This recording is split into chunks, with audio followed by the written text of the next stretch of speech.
Vailathur east ALP സ്കൂളിന്റെ 122ാം വാർഷികവും യാത്രയപ്പ് സമ്മേളനം വിവിധ പരിപാടികളോടെ ആഘോഷിച്ചു. വടക്കേക്കാട് പഞ്ചായത്ത് പ്രസിഡന്റ് ജിൽസി ബാബു ഉദ്ഘാടനം ചെയ്തു. വൈസ് പ്രസിഡന്റ് NMK നബീൽ അധ്യക്ഷത വഹിച്ചു. യോഗത്തിൽ 31 വർഷത്തെ സേവനത്തിന് ശേഷം സർവീസിൽ നിന്ന് വിരമിക്കുന്ന AACC ടീച്ചർക്ക് യാത്രയപ്പ് നൽകി. ആരോഗ്യ വിദ്യാഭ്യാസ standing committee chairman Seeja Moidunni photo അനാച്ഛാദനം നിർവഹിച്ചു. Ward member Milna Sindo, headmaster V. Jio George, M. Poly Francis, Jayaraj, MPTA president Aswathy Sreerag, മാതൃസംഘം പ്രസിഡന്റ് ജിസ്മി സിൻഡോ, അധ്യാപകരായ Vincy Jose, Jolly Jose N, Flemy C. Prasad, school leader TV Vidvika എന്നിവർ സംസാരിച്ചു.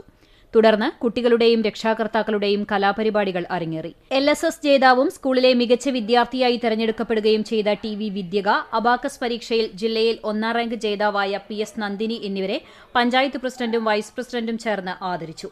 കുട്ടികൾക്കുള്ള മെറിറ്റ് അവാർഡുകളും രക്ഷിതാക്കൾക്കുള്ള സമ്മാനങ്ങളും വിശിഷ്ടാതിഥികൾ വിതരണം ചെയ്തു.